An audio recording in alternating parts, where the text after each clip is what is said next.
एक बार की बात है। एक गांव में बल्लू नाम का आदमी रहता था। वो महाकंजूस था। अजी अब गर्मी बहुत बढ़ गई है, कम से कम घर में एक कूलर ही लगवा दो। अरे नहीं नहीं, तुम्हें पता भी है कूलर एक दिन में कितनी बिजली पी जाता है? शुक्र करो पंखे चल रहे हैं। बड़ी आई कूलर में सोने वाली। चलो जाओ और रोटी बनाओ, मुझे बहुत भूख लग रही है। ठीक है, फिर एक काम करो, बाहर से ही रोटी ले आओ। मैं इतनी गर्मी में खाना नहीं बनाने वाली। बड़े आए। अरे यार, ये तो गुस्सा हो गई। अब क्या करूं?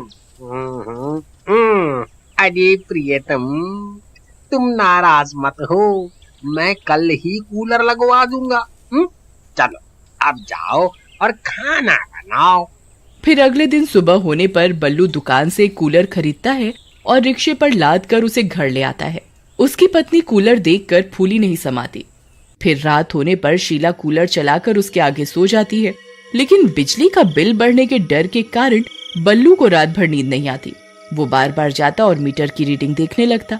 अरे मर गए रे, ये नास मिटा मीटर तो 4 घंटे में ही 1 यूनिट आगे बढ़ गया। ऐसे तो बिजली का बिल बहुत ज्यादा आ जाएगा। अब क्या करूं, क्या करूं? फिर वो चुपके से जाता है और कूलर को बंद कर देता है और सोने का नाटक करने लगता है। तभी गर्मी के कारण शीला की नींद खुल जाती है। अरे ये क्या, ये अचानक से गर्मी कैसे हो गई? फिर उसकी नजर कूलर पर पड़ती है। कूलर को बंद देख उसे गुस्सा आ जाता है। ये जरूर इन्हीं का काम होगा। वो फिर से कूलर का बटन चालू कर देती है और वापस से सो जाती है। बल्लू चादर से छुप छुप कर शीला को देखता रहता है। अरे यार, इस कमबख्त ने तो फिर से कूलर चालू कर दिया। अब क्या करूं? फिर बल्लू रात भर सो नहीं पाता। फिर सुबह होने पर, क्यों जी, आपने रात को कूलर बंद क्यों किया था? खबरदार, आज के बाद रात में कूलर बंद किया तो मुझसे बुरा कोई नहीं होगा। इतना बोलकर शीला वहाँ से चली जाती है। अरे यार, मुझे कुछ ना कुछ तो करना ही होगा, नहीं तो बिजली का बिल बहुत ज्यादा आ जाएगा। एक काम करता हूँ, यही सही रहेगा। फिर रात होने पर शीला कूलर चलाकर सो जाती है। तभी बल्लू छत पर जाता है और एक कटिया बनाता है जिससे वो बिजली के तार पर डालकर बिजली चोरी कर सके। अरे बल्लू भाई, ये क्या कर रहे हो? जरा ध्यान से, थोड़ा सा भी ऊपर नीचे हो गया तो करंट लग जाएगा। अरे चल भाग यहाँ से, चल, बड़ा आया मुझे ज्ञान बांटने वाला। फिर बल्लू कटिया डालकर बिजली चोरी करना शुरू कर देता है। सब कुछ बहुत बढ़िया चल रहा होता है। फिर एक दिन बहुत तेज बारिश हो रही होती है, लेकिन बल्लू बारिश में ही कटिया डालने छत पर चढ़ जाता है और कटिया डालने लगता है। तभी उसे जोरों से करंट लगता है। आई मम्मी, आई, अरे मर गया रे, अरे कोई मुझे बचाओ,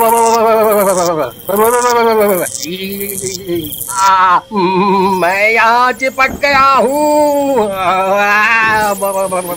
अरे कोई मेरी तभी बल्लू की चीख पुकार सुनकर शीला की नींद खुलती है और वो सीधा छत की ओर दौड़ती है। अजी क्या हुआ, ये क्या कर रहे हो आप? अजी नास मिटी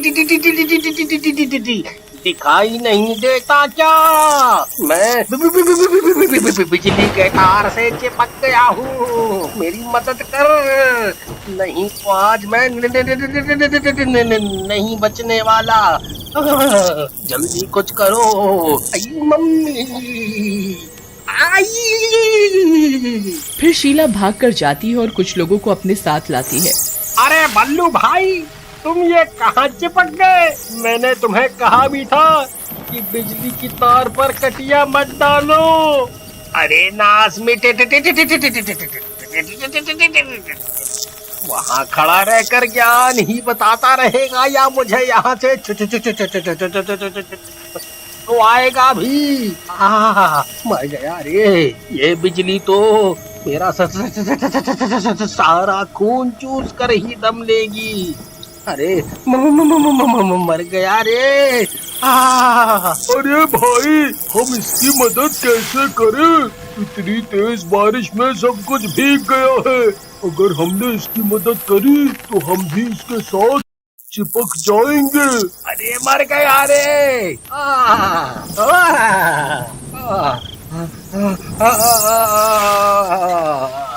फिर देखते ही देखते बल्लू मर जाता है। फिर कुछ दिनों तक शीला बल्लू की मौत के सदमे में रहती है, लेकिन कुछ दिन बीतने के बाद सब ठीक हो जाता है और वो अपने बेटे के साथ रहने लगती है।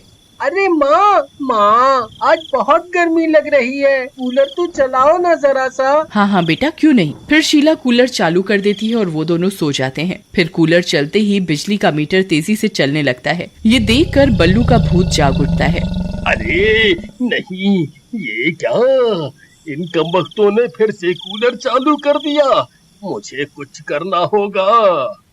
फिर बल्लू का भूत भागता हुआ छत पर जाता है और बिजली के तार पर फिर से कटिया डाल देता है।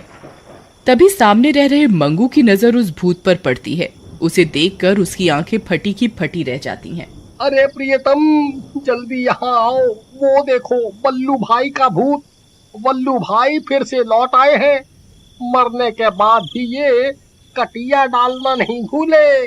फिर मंगू की देखा देखी सब गांव वाले अपने घर कूलर और एसी लगवा लेते हैं और रात होते ही सब लोग बिजली के तारों पर कटिया डालना शुरू कर देते हैं। पूरा गांव बिजली चोरी करने में लग जाता है। सब गांव वाले मुफ्त की बिजली का आनंद उठा रहे होते हैं। तभी एक दिन पड़ोस के गांव का एक आदमी वहां से गुजर रहा होता है।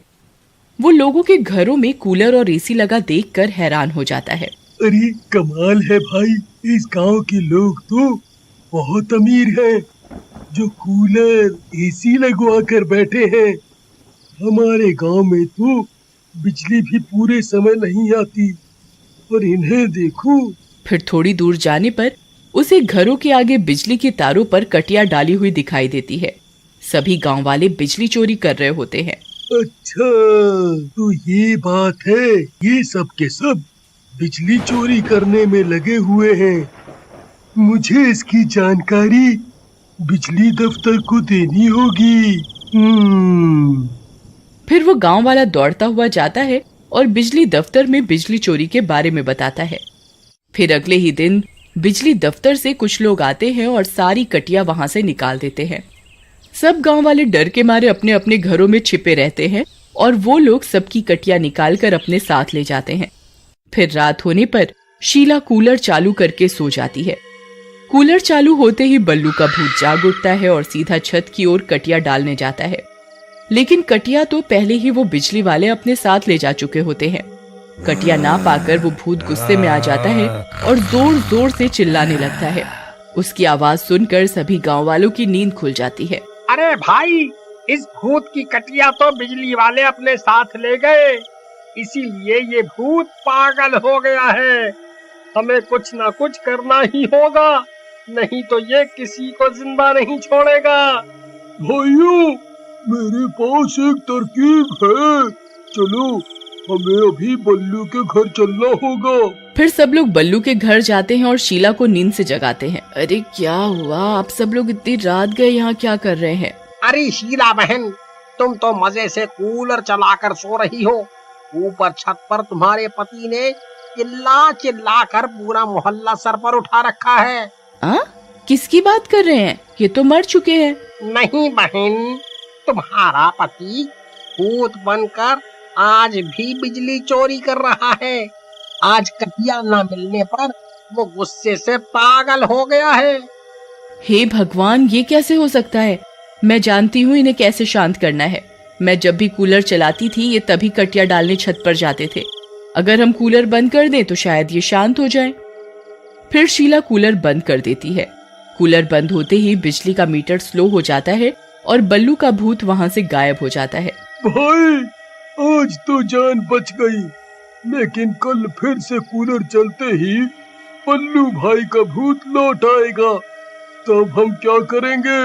भाइयों, मेरे पास एक तरकीब है, क्यों ना हम छत पर सोलर पैनल लगवा लें, जिससे हमें मुफ्त में बहुत सी बिजली मिल जाएगी और हमें बिजली चोरी भी नहीं करनी पड़ेगी।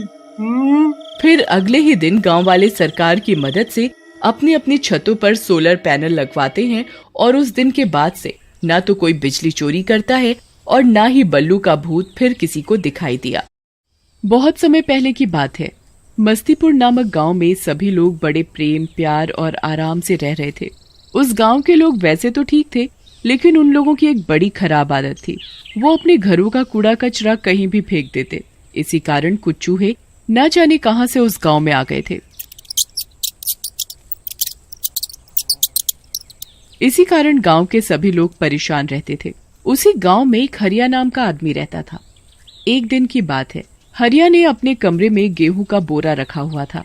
जब उसने उस कमरे में जाकर देखा तो उसके होश उड़ गए। हे भगवान, क्या करूं मैं इन चूहों का? इन्होंने तो मेरा जीना दूभर कर रखा है। मेरे सारे गेहूं का सत्यानाश कर दिया। मैंने बड़ी मुश्किल से गेहूं खरीदे थे। अब मैं अपने बच्चों को क्या खिलाऊंगा? हरिया को वहीं पड़ा एक डंडा दिखाई देता है और वो डंडा लेकर चूहों को मारने के लिए दौड़ता है। रुक साले रुक, तुझे तो मैं अभी मजा चखाता हूँ। हरिया चूहे के पीछे पीछे डंडा लेकर भाग रहा था। चूहे आगे आगे, हरिया पीछे पीछे। चूहे थे कि पकड़ में आ ही नहीं रहे थे। हरिया वहाँ थक हार कर अपना सर पकड़कर वहीं जमीन पर बैठ जाता है। इतने में ही हरिया की पत्नी कजरी हरिया की आवाज सुनकर आ जाती है। अरे क्या हुआ? इतना शोर क्यों मचा रखा है? हे भगवान, नाश हो इन चूहों का। इन्होंने तो हमारी नाक में दम कर रखा है।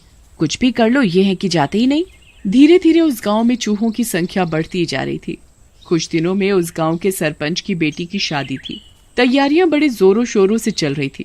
सरपंच की बेटी ने अपनी बेटी की शादी के लिए एक बड़ा ही सुंदर लहंगा चुन्नी मंगवाया था। वो अपनी शादी को लेकर बड़ी खुश थी। और आखिर वो दिन भी नजदीक आ जाता है जब सरपंच की बेटी की शादी होती है। आज सरपंच की बेटी की शादी है। वो सभी लोगों से कहता है, जल्दी जल्दी हाथ चला, बारात आने ही वाली है।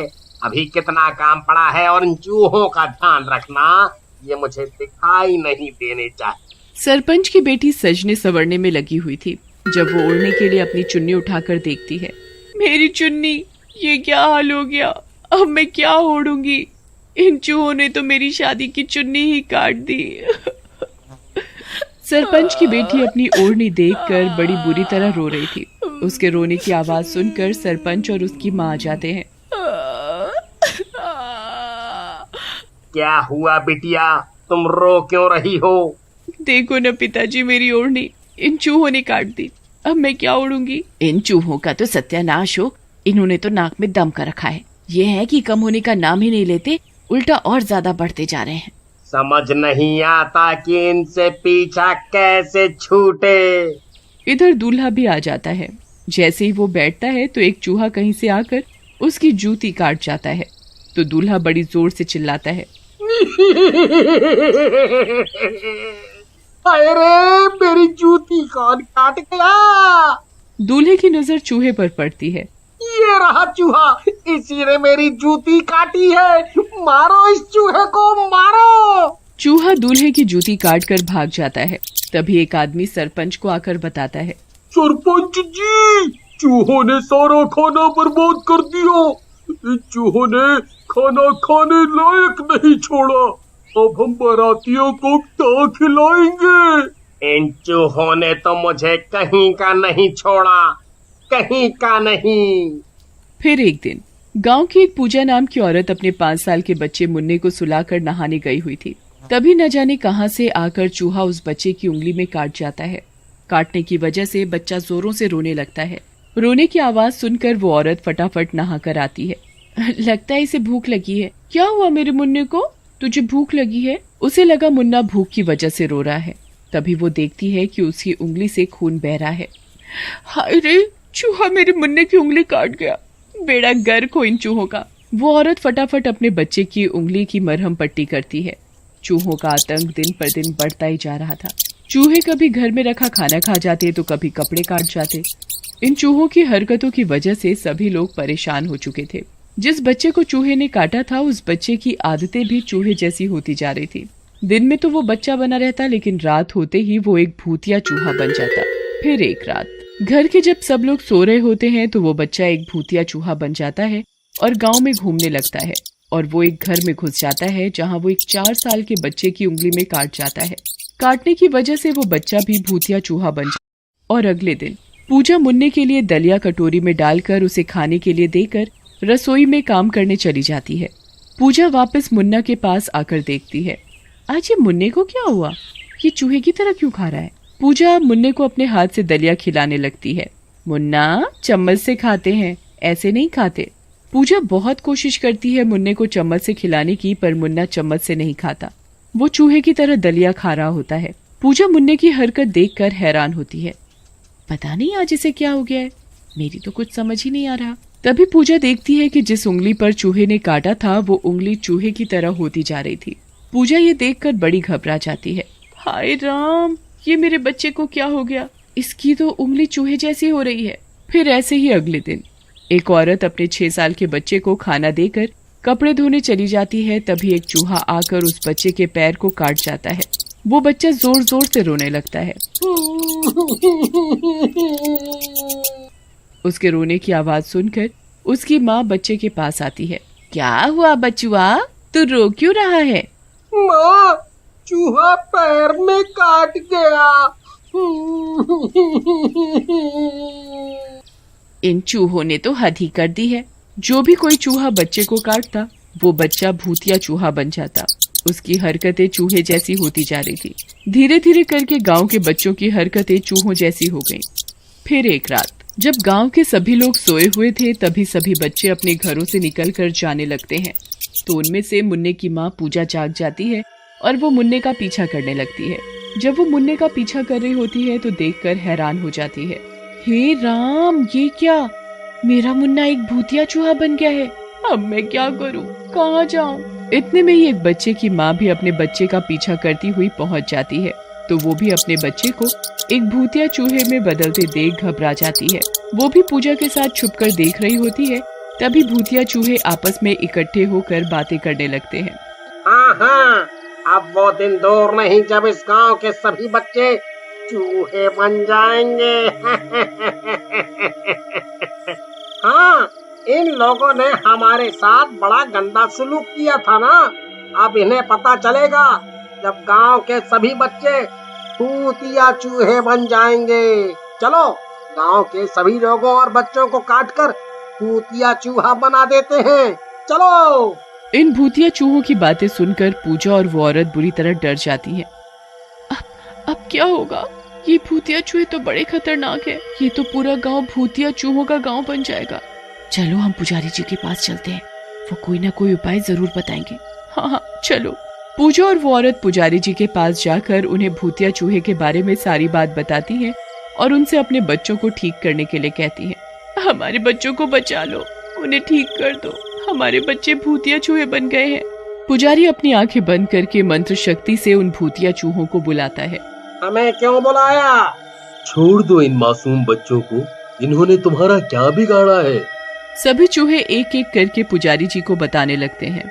नहीं छोड़ेंगे, हम भी ऐसे ही चीख रहे थे, चिल्ला रहे थे कि छोड़ दो हमें, पर किसी ने हमारी एक नहीं सुनी और हमें चूहों के साथ एक गुफा में बंद कर दिया, जहाँ चूहों ने हमें नोच नोच कर खा लिया, जिससे हमारी मौत हो गई। फिर हमारी आत्मा उन सभी चूहों में घुस गई, जिसकी वजह से हम इन सभी गांव वालों से बदला ले रहे हैं, उन्हें भी भूतिया चूहा बनाकर।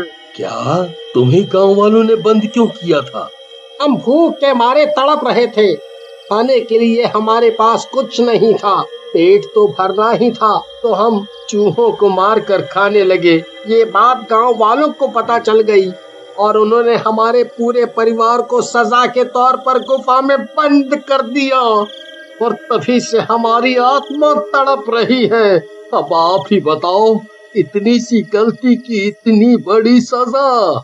माना कि गांव वालों ने तुम्हारे साथ बहुत गलत किया, पर इन मासूम बच्चों का क्या दोष? छोड़ दो इन्हें, मैं तुम्हें मुक्ति दिलाऊंगा। फिर पुजारी मंत्र जाप करके अपने हाथ में गंगा जल लेकर उन सभी भूतिया चूहों पर छिड़कता है, तो उन सभी भूतिया चूहों को मुक्ति मिल जाती है और बच्चे भी वापस अपने असली रूप में आ जाते हैं और ठीक हो जाते।